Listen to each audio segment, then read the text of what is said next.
Dan apabila hamba-hambaku bertanya kepadamu tentang aku, maka jawablah bahwasanya aku dekat. Aku mengabulkan permohonan orang-orang yang berdoa kepadaku apabila dia memohon kepadaku. Maka hendaklah mereka memenuhi segala seruanku dan hendaklah mereka beriman kepadaku agar mereka selalu berada dalam kebenaran. Shadaqallahul azim. Teman-teman yang dirahmati Allah Subhanahu wa taala, ayat ini adalah ayat, kalau kita kasih judul ayat ini tuh janji Allah kepada orang yang berdoa. Janji Allah kepada orang yang berdoa. Makanya doa itu benar-benar senjata orang mukmin, melebihi senjata apapun yang dimiliki oleh seseorang. Paling dahsyat itu kalau punya doa. Jadi kalau orang yakin kepada Allah, maka dan keyakinan dia kepada Allah lebih besar daripada keyakinan dia kepada apapun, maka selama dia masih bisa berdoa kepada Allah, dia tenang. Ada masalah dikit, oh ilahi. Ada masalah dikit, ilahi. Ada masalah dikit, Rabbi. Terus saja. Ada masalah sepele apapun, minta ke Allah. Ada masalah apapun, minta ke Allah. Dan kata Nabi, janganlah kalian menjadi lemah dalam berdoa, karena sesungguhnya tidak akan binasa seseorang selama dia masih berdoa kepada Allah. Itu hadis Nabi dari Aisyah. Janganlah kalian menjadi lemah dalam berdoa, artinya jadi pundung, jadi putus asa dalam berdoa, karena tidak akan binasa seseorang selama dia masih berdoa kepada Allah Subhanahu wa taala. Jadi kalau kita masih terus mengharap dan meminta kepada Allah, kita nggak akan binasa, kita nggak akan kalah, kita nggak akan rugi. Dan kata para ulama, segala sesuatu di dunia ini akan pergi dan tidak kembali. Ini clue penting nih, bisa dicatat. Segala sesuatu di dunia ini akan pergi dan tidak akan kembali kecuali doa. Dia pergi dan dia pasti akan kembali. Segala sesuatu kalau udah pergi di dunia ini nggak akan kembali lagi. Kalau pergi di sini maksudnya pergi kepada Allah. Tapi kalau doa pergi ke Allah, dia pasti akan balik lagi kepada yang meminta. Satu-satunya yang pergi ke Allah dan kembali di dunia ini hanyalah doa. Makanya ayat ini kalau kita kasih judul adalah janji Allah kepada hambanya yang berdoa. Allah berjanji, apa kata Allah? Inni qaribun. Aku itu dekat. Maksudnya gak mungkin aku gak dengar doa kalian. Begitu kita berdoa, kita pikir Allah dengar gak ya? Jangan-jangan kok doa saya belum diijabah, kayaknya Allah gak dengar yang kemarin, saya harus keraskan lagi suara saya. Enggak, ini qarib. Arti ini qarib, aku itu dengar banget apa yang kamu ucapkan. Gak usah diucapkan, di dalam hati aja Allah udah dengar. Siapa yang pernah berdoa di dalam hati terus langsung Allah ijabah? Rasulullah. Coba teman-teman buka awal juz kedua, ayat surat Al-Baqarah ayat 144. Itu gara-gara Nabi ada harapan di dalam hati tapi gak berani ngomong gitu ke Allah, cuma dipendam di dalam hati doang. Tapi langsung diijabah oleh Allah. Ayat surat Al-Baqarah ayat 144. Allah berfirman, قد نرى تقلب وجهك في السماء فلنولينك قبلة ترضاها فول وجهك شطر المسجد الحرام وحيث ما كنتم فولوا وجوهكم شطره وإن الذين أوتوا الكتاب ليعلمون أنه الحق من ربهم وما الله بغافل عما يعملون.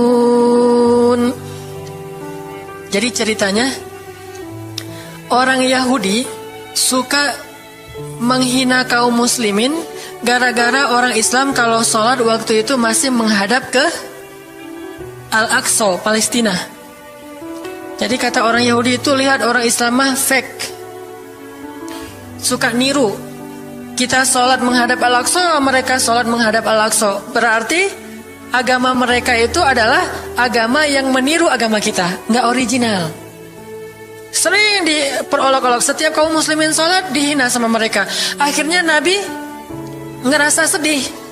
Wah, gimana ya caranya? Sehingga setiap sore Nabi berdiri di suatu bukit, kemudian lihat ke langit. Cuman gak ngomong, gini aja ke langit. Membatin. Bayangin, pernah gak teman-teman membatin ke Allah?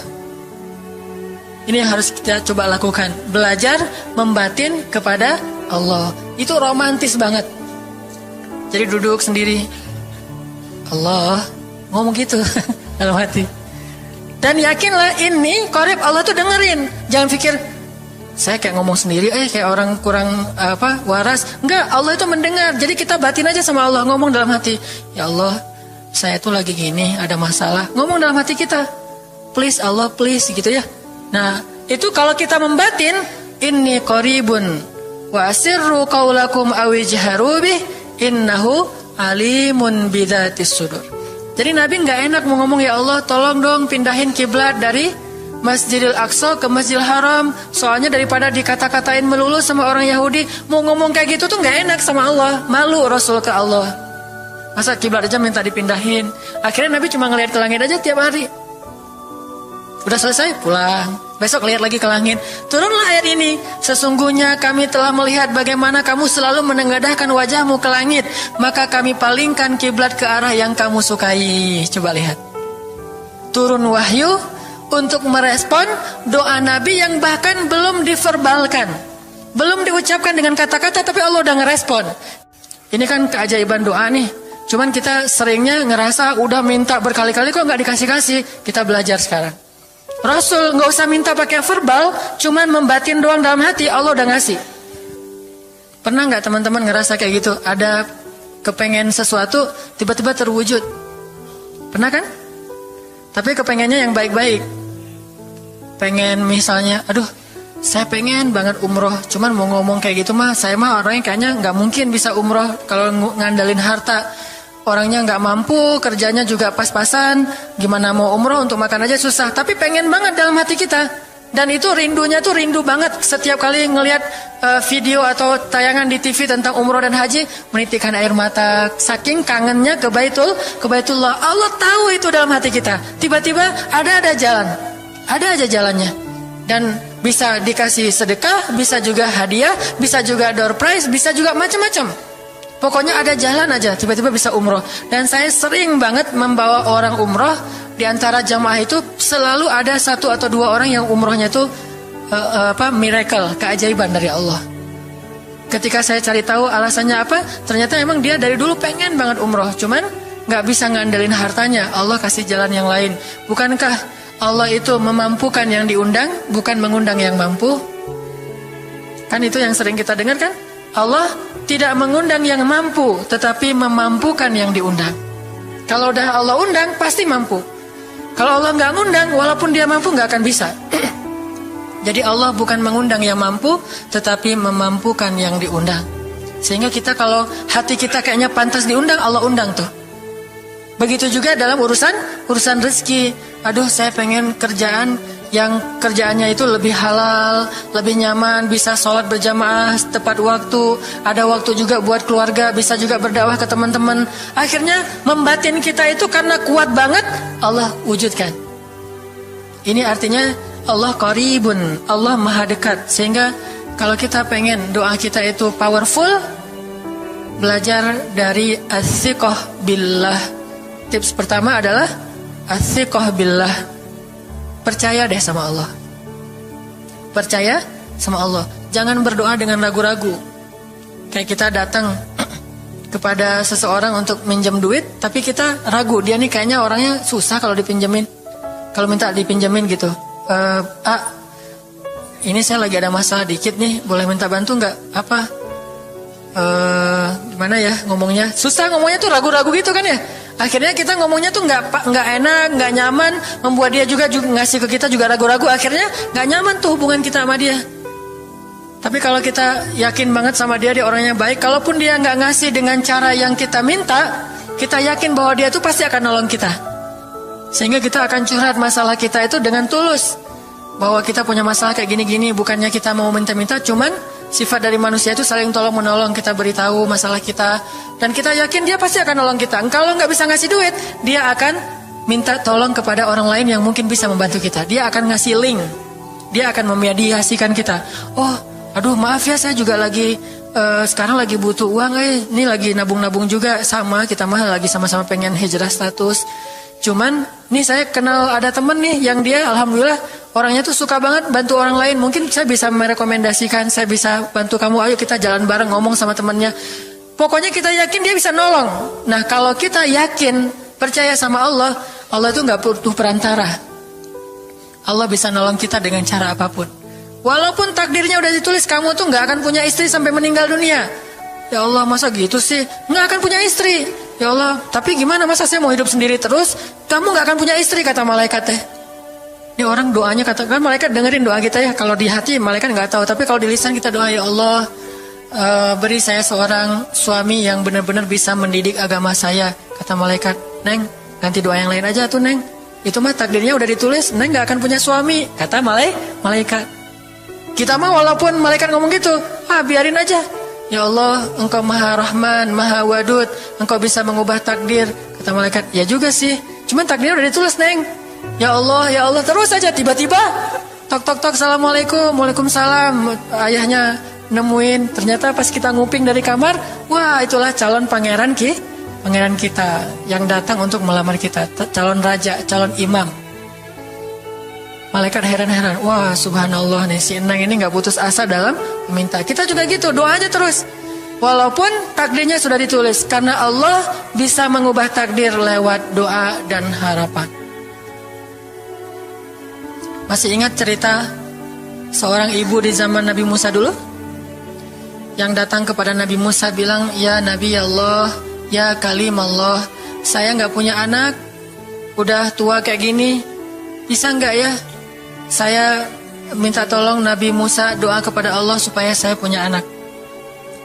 Kata Nabi Musa, bisa aja sih, nggak apa-apa ibu. Ya udah saya doain, ya Allah, ini ada ibu minta anak. Kata Allah, ya Musa bilang ke dia nggak akan punya anak, itu sudah takdirnya. Kata Nabi Musa, ibu maaf, udah ada jawaban nih dari Allah. Gimana ya Nabi Musa? Allah bilang takdir ibu nggak akan punya anak. Oh gitu ya, ya udah deh pulang. Sampai di rumah, ya Rahim, ya Rahim, doa aja terus. Besok datang lagi, karena dia pengen tahu kabar dari langit. Nabi Musa itu bisa bicara ke langit.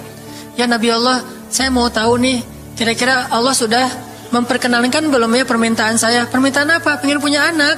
Tapi kan kemarin udah, kata Allah takdirnya gak akan punya anak. Ya coba aja dulu sekali lagi, siapa tahu sudah mau. Sekarang Allah memperkenankan. Wah ini benar-benar dia husnuzan sama Allah. Siqah, percaya sama Allah. Gak percaya kepada yang lain, percaya sama Allah aja. Nabi Musa karena udah terus aja direngekin minta gitu, Nabi Musa bilang, ya Allah, ini ada ibu yang kemarin, gimana dong ya Allah? Kata Nabi Musa, kata Allah, ya Musa, takdirnya dia gak akan punya anak. Bilang sama dia, ibu, udah terima aja takdir ibu gak akan punya anak. Oh iya, pulang lagi. Ya Rahim, terus aja sepanjang malam, sepanjang hari doa. Berhari-hari datang lagi kepada Nabi Musa. Ya Nabi Allah, udah berubah belum? Udah mau belum Allah ngasih saya anak? Kan udah kemarin takdirnya, tapi coba lagi, sekali lagi aja. Nabi Musa minta lagi ke Allah, kata Allah masih yang sama, pulang lagi. Gak datang-datang lagi ke Nabi Musa. Setelah beberapa bulan, datang-datang bawa bayi. Assalamualaikum, udah semangat sekarang, beda gitu ya. Kalau dulu Assalamualaikum, melas gitu ya. Sekarang Assalamualaikum, hai Nabi Musa. Kata ibu, ibu yang kemarin? Ya itu siapa? Anak saya. Anak ibu? Anak kandung maksudnya, bukan nyuri. Nggak, anak kandung saya ini Nabi Musa. Wah, Nabi Musa nggak wah sih, subhanallah kalau Nabi Musa. Kalau saya mah wah gitu ya. Kalau Nabi Musa, masya Allah. Nabi Musa tanya ke Allah, ya Allah, itu ibu yang kemarin katanya takdir nggak akan punya anak, kok bisa punya anak? Ceritanya gimana Allah? Ceritain dong. Saya kok nggak update gitu informasinya, kata Nabi Musa. Allah ngasih update. Kata Allah, Musa, setiap kali aku bilang dia gak akan punya anak, dia terus berdoa dengan menyebut Ya Rahim, Ya Rahim. Allah itu kan senang banget dipuji, dan Allah lebih berhak untuk dipuji. Kalau kita senang dipuji gak baik. Kalau Allah senang dipuji, emang punya hak untuk dipuji kan? Allah senang dipuji. Dia bilang Ya Rahim, kamu bilang gak akan punya anak, dia bilang Ya Rahim. Terus saja berharap, wahai Musa, sesungguhnya rahmatku mendahului takdir.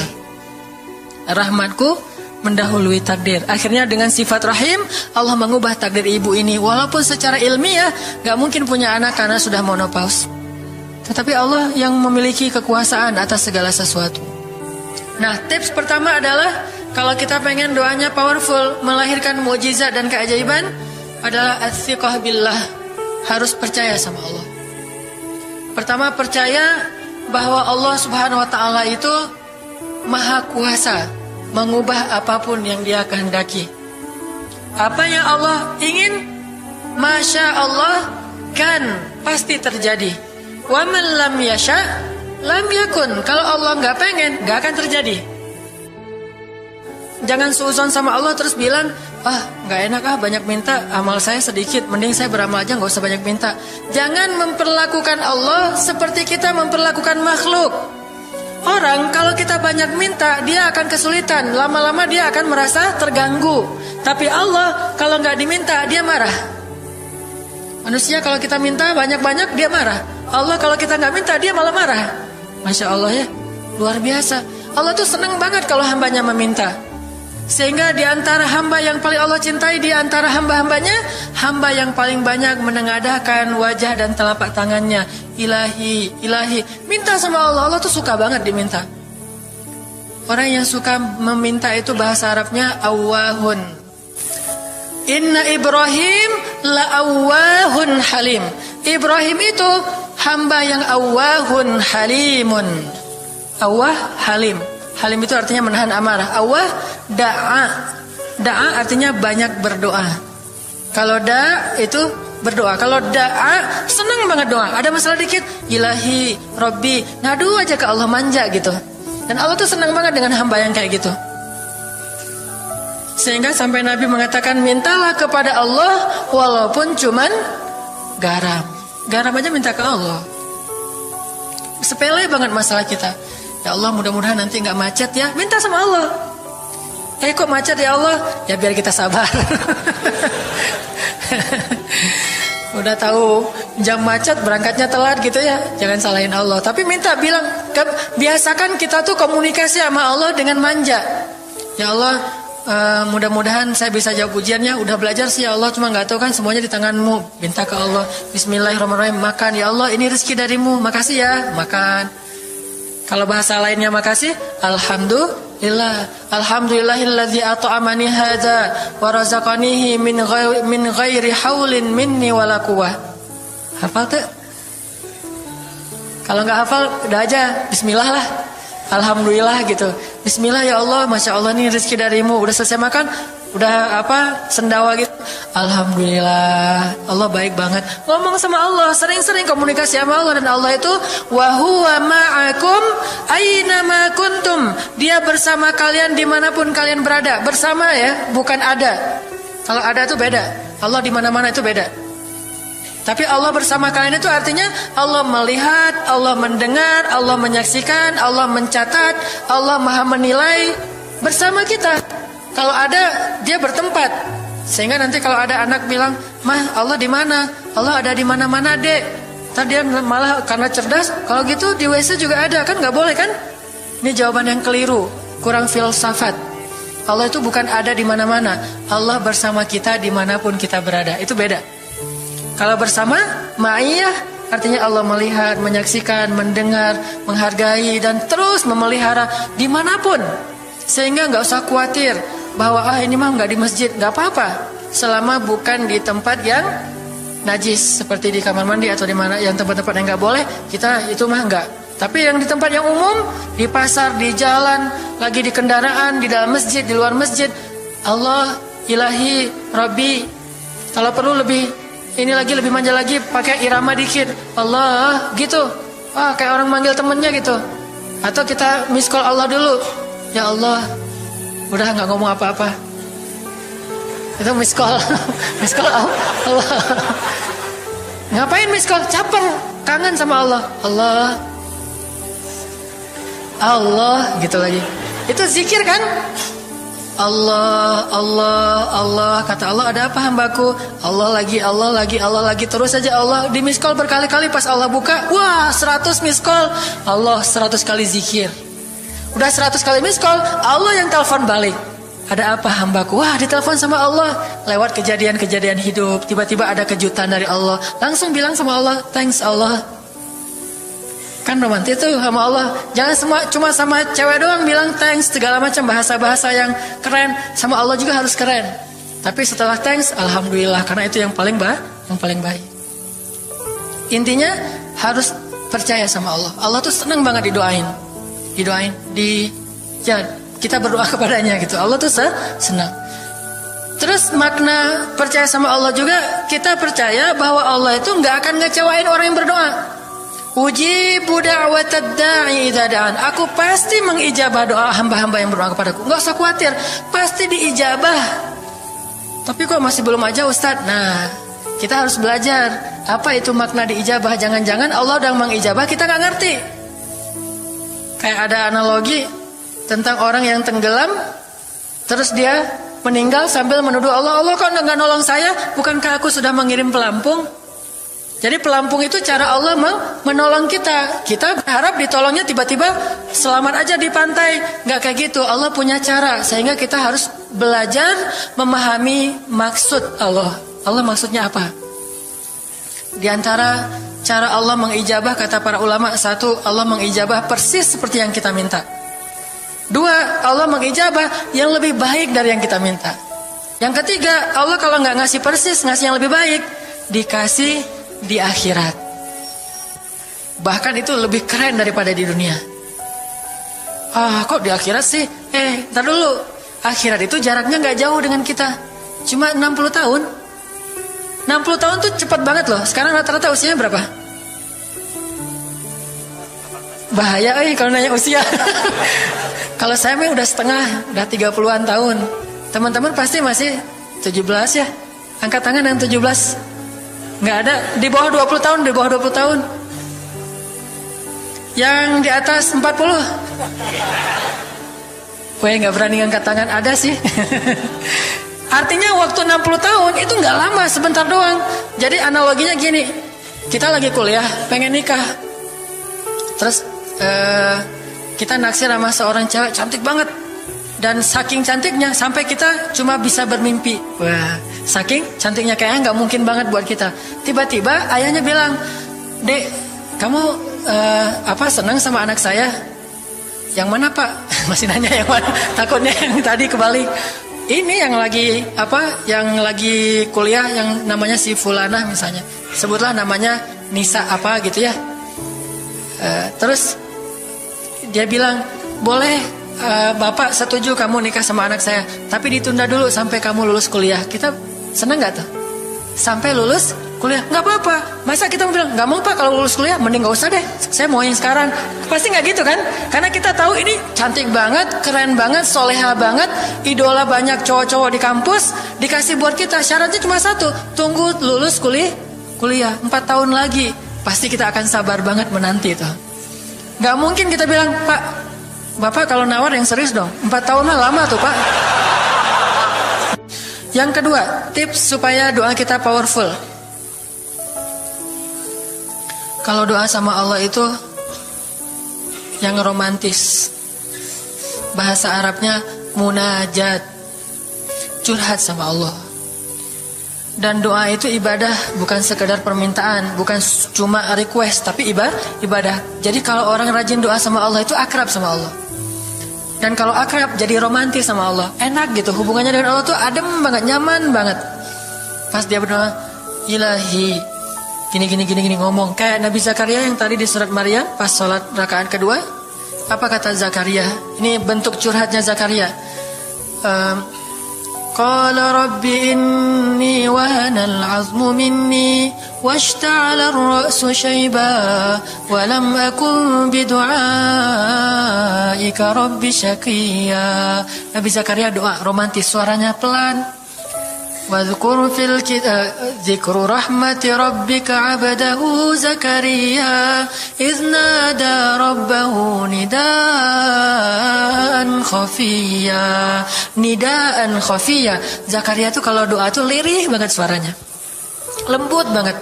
Jadi duduk sendiri, Ilahi ya Allah, bersenandung seperti Nabi Daud. romantis sama Allah. Bukan, ya Allah, itu mah doa khusus untuk perang itu mah. Doain Palestina, doain Suriah itu harus tegas. Kayak Nabi kalau berdoa itu dengan menelunjuk. Kadang Nabi mengangkat tangan, kadang Nabi mengangkat kedua tangan sampai tinggi, kadang Nabi nggak mengangkat tangan, kadang Nabi memakai telunjuk. Semuanya itu sunnah. Jangan kita saling debat masalah, oh nggak boleh angkat tangan. Kadang Nabi mengangkat tangan, kadang Nabi tidak mengangkat tangan. Kadang Nabi malah menunjuk gini. Kalau urusannya bab perang, biasanya gini. Ya Allah, bukan nyuruh Allah ya. Beda kesannya nunjuk Arab dengan nunjuk Indonesia. Kalau Arab, ngapain lo nunjuk gue? Kan gitu ya. Kalau Allah mah nggak kayak gitu. Allah pakai bahasa Arab, jadi pakai filsafat Arab. Nunjuk itu maknanya sangat berharap dan tegas gitu. Jadi kita doa pelan. Ya ilahi, inni wahanal azmu minni washta'ala ar-ra'su shayba wa lam akun bidu'aika rabbi syaqiyya. Ya Allah, tulang saya udah lemah, rambut saya sudah beruban semuanya, tidak ada satu helai pun yang hitam.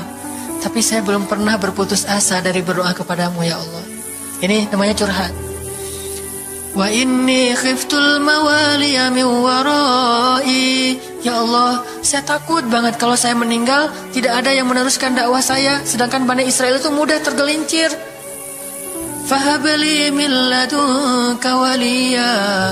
Ya Allah, beri saya seorang anak. Walaupun istri saya sudah mandul, tapi saya terus berharap kepadamu ya Allah. Ya Allah, please gitu. Waj'alhu rabbi radiyya. Ya Allah, jadikan anak itu yang sangat engkau ridhoi. Minta Nabi Zakaria ke Allah. Tiba-tiba dapat kejutan. Ya Zakaria, inna nubashiruka bi ghulam. Wahai Zakaria, bergembiralah, kamu akan punya seorang anak laki-laki. Itu hasil curhat ke Allah. Langsung Allah kasih nama. Ismuhu Yahya, lam naj'al lahu min qablu samiyya. Namanya Yahya, kata Allah. Jangan cari lagi di Google. Udah ada namanya tuh, nggak perlu lagi nyari di googling gitu. Nama yang bagus apa gitu kan ya. Lagi serius-serius. Ismuhu Yahya, itu sebaik-baik nama. Namanya datang dari langit. Ismuhu Yahya, lam naj'al lahu min qablu samiyya. Belum pernah ada anak sesoleh dia di muka bumi. Wah, ini first nih, anak paling soleh. Terus kata Allah, wahananan, anaknya lemah lembut, wazakatan, anaknya suci, wataqiya, anaknya bertakwa, namanya Hanan At-Taqi. Itu mah doa ya, bukan GR. Karena saya juga belum bertakwa. Hanya Allah yang tahu siapa yang paling bertakwa. Terus apalagi sifatnya? Wa barram biwalidayhi, anaknya sangat berbakti kepada orang tua. Allah kasih spesifikasi anak yang Allah pengen ngasih ke Zakaria. Itu luar biasa sifat-sifatnya. Wa barran biwalidayhi, enggak pernah nyakitin orang tua. Walam yakun jabbaran 'asiyya, enggak pernah berlaku kasar, tidak pernah bermaksiat, enggak pernah berdosa tuh Yahya. Wassalam, Allah menjaga dia. Wassalamun alaihi yauma wulida, Allah jaga dia ketika dia lahir. Wa yauma yamutu, ketika dia wafat. Wa yauma yub'atsu hayya, ketika dia dibangkitkan. Wah, ini dijamin dunia akhirat sama Allah. Hasil munajat. Allah kasih kejutan yang paling istimewa. Makanya bermunajatlah kepada Allah. Ya Allah, titikan air mata, ngomong sama Allah masalahnya apa. Ya Allah, saya pengen nikah banget. Bukan apa-apa ya Allah, saya pengen punya keturunan yang soleh-solehah. Saya pengen sholat berjamaah waktu tahajud. Saya pengen diimami oleh seorang imam yang baik bacaannya, yang soleh. Saya pengen mendidik anak saya berdua dengan pasangan saya. Saya pengen yang baik-baik, sebutin. Pengennya kita, hajat kita itu apa. Cuman ya Allah, saya kurang modal. Ngomong Allah kayak gitu. Gak apa-apa pakai gaya-gaya kita sendiri, gaya Sunda, gaya apa, bebas lah. Ya Allah, kurang modal banget, gimana nih ya Allah, tapi kan engkau maha kaya ya Allah, bilang gitu. Dan Allah akan mengatakan, lihat hambaku memujiku. Kan kayak kita bilang, alhamdulillahi rabbil alamin. Allah bilang, hambaku memujiku. Ar-Rahmanir Rahim, hambaku mengagungkanku. Maliki Yaumiddin, hambaku gimana sih hadisnya tuh? Kan gitu kan ya. Allah merespon setiap ucapan hambanya. Jadi kita bilang, tapi kan engkau maha kaya ya Allah. Oh iya benar. Cuman saya belum juga nemu siapa calonnya ya Allah. Nah, tapi kan engkau maha tahu ya Allah. Oh iya. Nanti Allah tiba-tiba dalam mimpi disebutin gitu. Wah, jelas spesifikasinya, wajahnya kayak gini, senyum-senyum ke kita di dalam mimpi gitu ya. Terus kasih kartu nama. Pas kita bangun ternyata kartu namanya ada di tangan kita. Cie, kayak di film. Bisa gitu. Tiba-tiba ke save di HP kita ada nama yang saya perasaan nggak pernah nge-save nomor ini deh. Malaikat yang nge-save. Itu semuanya mukjizat dari Allah. Nggak usah khawatir. Allah punya cara. Tadi mah walaupun herai, tapi sebetulnya pesannya adalah Allah itu punya banyak cara untuk menolong hambanya. Tidak usah kita atur gimana caranya. Bukan kita yang mengatur caranya, kita hanya bermohon kepada Allah. Allah yang punya sekian banyak cara. Allah bisa pakai cara ilmiah, bisa cara yang tidak ilmiah, bisa cara yang berlawanan dengan ilmiah. Ilmiah itu kan ciptaan Allah. Jadi jangan mengukur dengan logika kita. Tapi mengikhtiar dengan logika kita harus. Kalau ikhtiar harus ilmiah. Tapi kalau iman gak perlu ilmiah. Sakit, ikhtiarnya ke dokter. Tapi yakinnya gak boleh yakin sama dokter. Ikhtiarnya seilmiah mungkin, tapi imannya gak boleh ilmiah, Rabbaniyah. Allah berkuasa dengan ilmiah, tanpa ilmiah, bertentangan dengan ilmiah. Allah bisa menciptakan seseorang dari ayah dan ibunya, bisa tanpa ayah tapi punya ibu doang seperti Isa. Atau bisa gak punya ayah, gak punya ibu seperti Adam. Allah bisa menciptakan onta dari induknya, bisa keluar dari batu seperti untanya Nabi Soleh. Allah maha kuasa, makhluk tidak kuasa. Minta sama Allah dengan harapan-harapan yang indah. Munajat. Ini sekarang coba kita dengar bagaimana munajatnya Nabi ketika pulang dari Taif. Nabi itu kan sedih banget pulang dari Taif. Luar biasa dihinanya oleh orang-orang Taif. Di antara penghinaan orang Taif yang masih terekam oleh sejarah itu, orang Taif mencemooh Nabi dengan mengatakan, emangnya benar kamu itu, emangnya benar Allah mengangkat kamu jadi Nabi? Itu dihina gitu. Muhammad, beneran gitu Allah mengangkat kamu jadi Nabi? Kayak gak ada orang lain, kata orang Taif. Terus ada lagi yang bilang, Muhammad, kalau kamu itu seorang Nabi, saya tidak berani ngomong sama kamu, nanti saya terkutuk. Tapi kalau kamu bukan Nabi, pendusta, ngapain juga saya ngomong sama kamu? Jadi mending gak usah ngomong aja daripada ngomong dengan pendusta. Intinya dia gak mau ngomong sama Nabi, tapi meracau. Dia bilang, kalau kamu Nabi, kalau saya berdebat kamu, saya akan dikutuk. Kalau kamu bukan Nabi, berarti kamu pendusta. Ngapain juga saya berdebat sama kamu, menghina. Ada yang bilang, hei Muhammad, pergi kamu, jangan dekat-dekat dengan kampung kami. Disuruh anak kecil mengusir Nabi. Bayangin, bagi orang semulia Rasulullah diusir oleh anak kecil, dikejar-kejar pakai batu kerikil, dilemparin. Itu luar biasa, berat banget perasaan beliau. Sama anak kecil, sama perempuan, sama budak-budak. Yang laki-lakinya tuh hanya bersorak di belakang. Perempuannya, bagi orang Arab, dihina oleh perempuan. Itu luar biasa penghinaannya. Makanya di Mesir, pengalaman saya ketika di Mesir, orang Mesir itu paling takut sama cewek. Di pasar kalau ada ibu-ibu yang belanja, Mang, bungkusin yang ini. Dibungkusin. Gak jadi deh, yang itu aja. Ya, bungkus lagi. Kayaknya, gak jadi yang itu aja. Sampai 3 kali, si emangnya gak boleh marah. Kenapa? Cewek. Itu di Mesir tuh. Kalau di kita, wah, udah habis itu. Gak usah cewek yang sebaya, ibu-ibu aja bisa dihina di kita kan ya, nggak menghormati orang tua. Kalau di Mesir, perempuan apalagi yang udah umur usia orang tua itu sangat dimuliakan. Naik bus gitu, ada ibu-ibu orang Mesir kan gede-gede tuh, naik bus. Ya naik bus aja, naik damri gitu susah. Akhirnya barang-barangnya pada diambil sama orang-orang di dalam. Dia naik sendiri, bismillah, masya Allah, gitu-gitu orang Mesir teh kalau lagi naik damri. Pas sudah di atas, semua orang berdiri mempersilahkan dia pilih tempat duduk yang mana. Itu budaya yang mungkin di Singapura juga, pas saya ke Singapura kayak gitu. Tapi kok di Indonesia agak-agak jarang nih. Sering ada laki-laki muda duduk di halte atau di mana tempat-tempat umum, sementara di sebelahnya ada ibu-ibu yang gendong anaknya, tapi nggak ada tempat duduk. Di mana rasa malu dan rasa penghargaan terhadap perempuan. Makanya kalau sampai seorang ribut dengan perempuan di tempat umum, itu di Mesir aib banget. Jadi kalau kita ramai sama seorang cewek atau seorang ibu-ibu di tempat umum, pasti orang-orang Mesir akan marahin kita, nggak marahin dia, walaupun dia yang salah. Ya am, aib kata orang Mesir. Hei, aib jangan kayak gitu, aib jangan kayak gitu. Tapi kalau kita berantemnya sesama laki-laki, dia akan bilang sallu ala nabi, salawatlah kepada nabi. Kayak gitu cara mendamaikan pertengkaran di Mesir. Dan menurut survei kecil-kecilan saya, orang Mesir itu paling sering bertengkar di bus kalau lagi bulan puasa. Lapar soalnya. Itu sering banget, asal bulan puasa ramai di bus. Wah, orang Mesir kan suaranya kencang ya, kayak singa gitu. Wah, ramai di jam 2 orang. Akhirnya yang lain bilang sallu ala nabi, langsung sallallahu alaihi wasallam. Lagi. Tapi dia sempat salawat dulu. Kalau di kita kan apaan sih? Nggak ada hubungannya juga, nggak nyambung, keles gitu. Kalau di Mesir mereka paham. Kalau dibilang Nabi, langsung mereka menghargai sallallahu alaihi wasallam. Terus marah lagi. Ya amin, sallu ala Nabi sallallahu alaihi wasallam. Lagi. Kadang-kadang saking marahnya sallu ala Nabinya sambil marah-marah. Sallallahu alaihi wasallam saya bilang juga. Jadi sampai ada yang bertengkar 2 orang disikapin dengan bijak.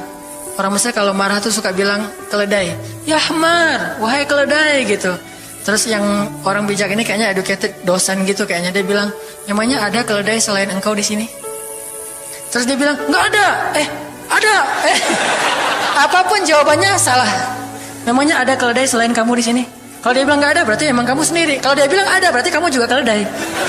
Cerdas ya, luar biasa nih di Mesir. Saya dapat banyak luar biasa pengalaman. Intinya apa? Perempuan yang mengusir Nabi di Taif, perempuan, anak-anak, budak. Coba gimana perasaan Nabi? Itu benar-benar nelangsa banget, sedih banget. Begitu turun dari Taif, Nabi SAW kemudian istirahat. Habis dikejar-kejar dari pagi sampai sore di kebun kurma, Nabi lagi istirahat. Terus Nabi berdoa. Nih doanya saya bacain ya. Wahai Robku, kepada engkaulah aku adukan kelemahan tenagaku dan kekurangan daya upayaku. Wahai Robku, engkaulah yang maha rahim, engkaulah pelindung orang-orang yang lemah, engkaulah penciptaku. Kepada engkau aku berserah diri ya Allah. Kepada musuh, kepada siapa engkau akan menyerahkanku ya Allah? Kepada musuh yang akan mencelakaiku, atau kepada keluarga yang akan membantu urusanku. Tapi apapun itu, tidak ada keberatan bagiku, asal engkau tidak marah kepadaku. Mau diserahin ke musuh, gak apa-apa ya Allah. Mau diserahin kepada keluarga juga gak apa-apa, yang penting kau gak marah ya Allah. Ini bahasa Nabi. Terus Nabi bilang,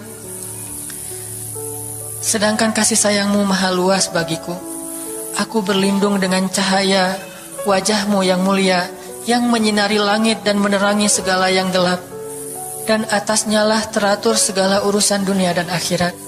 Dari engkau menimpakan atas diriku kemarahanmu, aku berlindung dari kemarahanmu ya Allah, dari juga azab-azabmu. Kepada engkaulah aku adukan perihalku, sehingga engkau ridho, tiada daya dan upaya melainkan dengan kekuasaanmu ya Allah.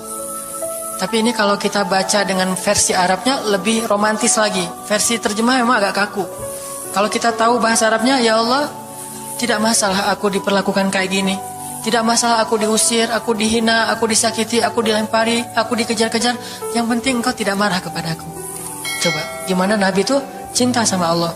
Mendengar doa Nabi yang romantis banget sambil menitikan air mata, tubuhnya banyak bekas luka lemparan batu, bajunya itu kotor. Malaikat itu sampai nggak tega, sampai Jibril turun. Wahai Muhammad, kata Jibril. Ya Rasulullah, wahai kekasih Allah, kata Jibril. Allah maha mengetahui apa yang telah terjadi pada dirimu terhadap orang-orang ini. Allah telah memerintahkan malaikat gunung untuk mentaati perintahmu ya Rasulullah, kata malaikat. Jadi kayak ada seorang anak yang nangis sedih, tiba-tiba datang ayahnya ngelus-ngelus gitu, menenangkan dia. Ya Rasulullah, Allah udah memerintahkan malaikat gunung kok, jadi menghibur gitu. Jangan sedih ya Rasul, jangan sedih, gak apa-apa, itu malaikat gunung udah siap tuh, apapun yang kamu perintahkan. Langsung malaikat gunung siap-siap gitu. Terus kata malaikat gunung, ya Rasulullah, wahai kekasih Allah, perintahkan saja kepada kami apapun. Jika engkau mau, kami akan timpakan 2 gunung ini kepada penduduk Taif, sehingga mereka mati terhimpit oleh gunung-gunung yang kami timpakan. Perintahkan ya Rasulullah, perintahkan. Kata Rasulullah, tidak wahai para malaikat. Kalaupun mereka tidak beriman hari ini, aku berharap kepada Allah, anak cucu mereka kelak akan beriman. Nabi gak sakit hati kepada orang Taif. Dan Nabi juga tidak marah kepada Allah ketika beliau diperlakukan oleh hamba-hamba Allah kayak gitu. Tetapi yang penting Allah jangan marah sama saya ya, kalau bahasa kita mah. Ya Allah maaf ya saya jadi kayak gini nih, tapi Allah gak marah kan? Gitu banget tuh sama Allah coba. Dia udah habis-habisan, kemudian belum berhasil dakwahnya, masih takut sama Allah. Kayak kita ngedakwahin teman kita, terus kita dicela sama teman kita, dimusuhi oleh teman kita gak marah sama dia, gak marah sama Allah. Gak bilang, Allah itu sih susah ya dakwah, gak ngomong kayak gitu. Ya Allah maaf ya dia belum menerima dakwah saya, ini pasti karena saya gak benar nih nyampainnya. Ya Allah jangan marah ya sama saya, besok saya coba lagi gitu sama Allah. Terus ke orangnya gak marah karena mungkin dia fa'innahum la ya'lamun, mereka tidak mengerti. Besok akan dicoba lagi, didakwahin lagi, diajak lagi, terus aja kayak gitu. Ini munajat Nabi kepada Allah SWT. Sehingga gara-gara munajat itu malaikat turun.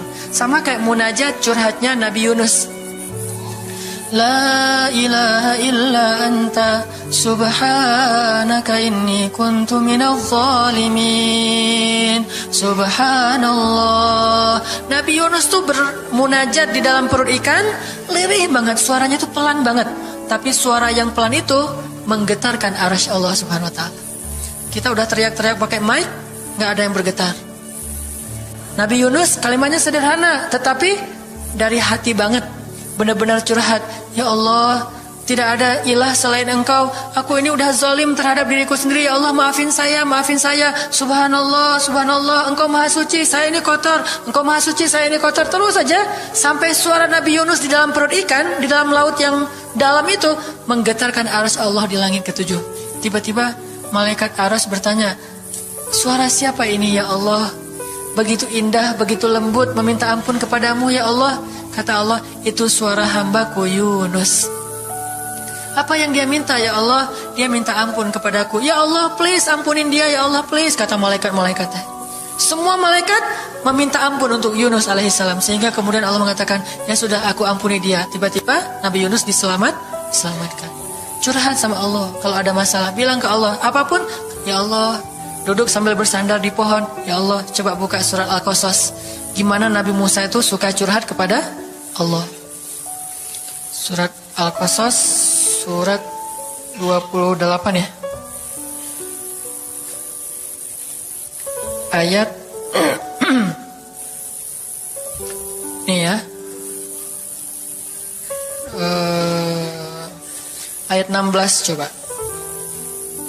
Ketika Nabi Musa nggak sengaja bunuh orang Kipti, Egyptian. Rabbi, ini zalamtu nafsi, faghfirli ya Rabbi. Ya Rabbi, saya tuh udah zalim, maafin saya ya Allah, ampuni saya. Ada masalah dikit, ngomong ke Allah. Habis ada kesalahan, ngomong ke Allah. Terus dia bilang lagi, Rabbi ayat 17, bima an'amta alayya falan akuna zahiran lil mujrimin. Ya Allah, janganlah engkau jadikan aku termasuk orang-orang yang berdurhaka atau berbuat dosa. Udah. Terus ada masalah lagi. Nabi Musa diusir dari Mesir, dikejar-kejar sama tentara Firaun di ayat 21. Apa kata Musa? Rabbi, najjini minal qaumiz zalimin. Ya Rabbi, selamatkan saya dari orang-orang yang zalim. Ngomong lagi ke Allah. Udah Nabi Musa pergi sekarang. Kemana perginya? Dari Mesir ke Yordania, Madian kalau bahasa dulu. Pergi tuh. Begitu pergi ke Madian, bilang lagi ke ayat 22. Asa Rabbi ayyahdiyani sawa asabil. Mudah-mudahan Allah kasih saya jalan ya. Ya Allah, tunjukin dong saya jalan harus kemana nih. Saya nggak tahu harus kemana larinya. Allah tunjukin. Jalan sampai ke Madian. Begitu udah selesai adegan menolong dua orang perempuan yang sedang memberi minuman ternak, Nabi Musa capek kan? Udah seharian jalan, kemudian kurang makanan, sendiri, nggak jelas negeri yang beliau tuju. Akhirnya beliau bersandar di sebuah pohon di ayat 24. Terus beliau mengatakan, Rabbi, inni lima anzalta ilayya min khairin faqir. Ya Allah, saya butuh banget kebaikan darimu ya Allah. Saya sekarang lapar, saya haus, saya nggak punya tempat tinggal. Saya sangat butuh kepada kebaikan darimu. Bilang ke Allah. Tiba-tiba habis doa kayak gitu, datanglah cewek itu dengan malu-malu kan. Ayat berikutnya, ternyata cewek itu adalah bakal jadi istri Musa. Jadi kalau ada apa-apa bilang ke Allah. Gak sengaja ngelihat Instagram, oh ada yang cantik, Rabbi, yang ini nih, yang saya gak sengaja gitu. Tapi jangan dikepoin ya, dan jangan terlalu lama ngelihatnya, sekilas saja. Atau minimal kalau nggak yang ini, yang kayak gini ya Allah, ya Allah, gitu. Ngomong nanti ketika selesai sholat. Makanya banyak-banyak doa sama Allah. Dan yang romantis, yang lembut, banyak-banyak berzikir. Jadi sebelum doa itu tasbih dulu. Tasbihnya dengan bahasa yang kita nyaman. Subhanallah, subhanallah boleh. Atau dinyanyikan juga nggak masalah. Dengan suara yang baik. Bukankah Nabi menyuruh kita menghiasi Al-Quran itu dengan suara kita? Dan diantara isi Al-Quran adalah zikir. Kita bisa bilang Subhanallah, Subhanallah, Subhanallah. Coba kayak gitu malam hari sendiri. Pasti orang yang lewat dekat rumah kita bakalan lari gitu ya, dikirain ada soal. Malam hari zikir di kos-kosan gitu, pada teman-teman pada kabur semuanya. Dikirain ada yang gentayangan. Subhanallah, Subhanallah, Subhanallah. Jadi kalau teman-teman bersiullah dengan zikrullah. Daripada kita bersiul dengan lagu-lagu yang misalnya hanya irama biasa kan ya. Saya udah gak hafal ya lagu-lagu terbaru. Yang dulu-dulu mah yang saya tahu paling kau hancurkan hatiku, hancurkan ya. Nah gitu aja bersiulnya di mobil, kau hancurkan hatiku. Mending kita Subhanallah, Subhanallah, Subhanallah, Subhanallah, Subhanallah, Subhanallah. Biasain aja bersiul dengan nama Allah. Itu namanya miskolin Allah. Sehingga nanti Allah akan melihat, wah ada hambaku nih menyebut-nyebut nama aku kan, di miskol tuh caper dulu. Udah gitu baru ya Allah, baru minta sama Allah. Jadi, kalau kita mau munajat, mau romantis, mau curhat sama Allah, sebut nama Allah, agungkan kebesaran Allah, berselawat kepada kekasih Allah yaitu Rasulullah sallallahu alaihi sayyidina Muhammad. Mau pakai sayyidina mangga, enggak pakai sayyidina mangga, yang penting jangan ribut bab sayyidinanya. Mau doa aja, enggak ada tuh sayyidina, ramai kan? Jadi berdoa ada, jadi debat kan ya, komen, udah aja enggak masalah. Mau pakai sayyidina mangga, enggak pakai sayyidina juga enggak masalah, tergantung mazhab. Ada yang nyaman harus pakai sayyidina karena saya cinta sama Rasulullah. Ada yang nyaman saya justru karena cinta sama Rasulullah, gak mau nambah-nambah kayak gimana Nabi mengucapkan aja, mangga. Yang penting salawat. Allahumma sholli ala Muhammad, Allahumma sholli ala sayyidina Muhammad. Baru minta, ya Allah saya lagi ada masalah gini nih ya Allah, sebutin, curhat sama Allah. Dengan demikian doa kita akan diijabah insyaallah. Tapi ini baru berapa nih? Baru 2 ya. Ada beberapa tips untuk doa yang powerful. Insya Allah ini akan kita lanjutkan pada pertemuan yang akan datang. Gak usah terburu-buru, yang penting bisa diamalkan.